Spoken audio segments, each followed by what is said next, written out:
let's talk about this for a second as a boat control system. So obviously these are two different platforms. I have the traditional way of driving a boat, and now I have the new way of driving a boat. The traditional way of driving a boat, absolutely, for long distances, straight on, whatever it may be, this is the way to do it. When you get into those tight quarters and you need to have that boat response, that's where the joystick's really gonna come into play for us, okay? So we have two-hand operation, and I have to think about a lot of factors. First off, condition. I've got a lot of wind here today. That's definitely the major factor that we have, so it's gonna push the bow a little bit faster than normal. So I have to think about, with the throttle, how much throttle do I have to give it to, let's say, make a right-hand turn here. So I've got the wheel turned all the way over to the right.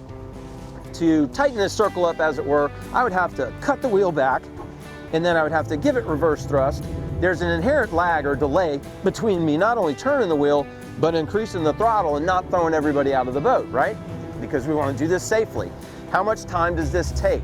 Well, in this game, when you're playing with wind and current, time is not your friend. Time is the enemy. So anything that I can do to speed that up, I want to do. And that's exactly what the joystick's going to do for us. So let's go and engage it. First thing you're going to notice, single hand operation.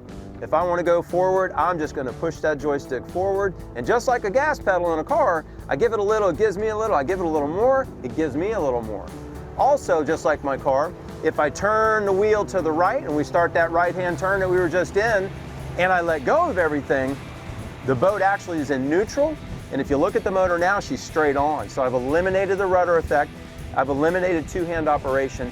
And now the other cool part here, I'm going to give you the ability to focus on one point of the boat, the bow. We're going to do that same circle that we just did before, where I was turning the wheel, and watch how much smoother this is.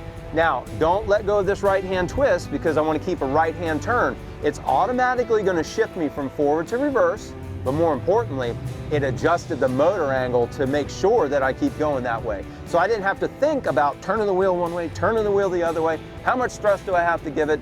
This is automatically adjusting for me. It is the smoothest, fastest transition that I've ever seen in a single engine outboard application.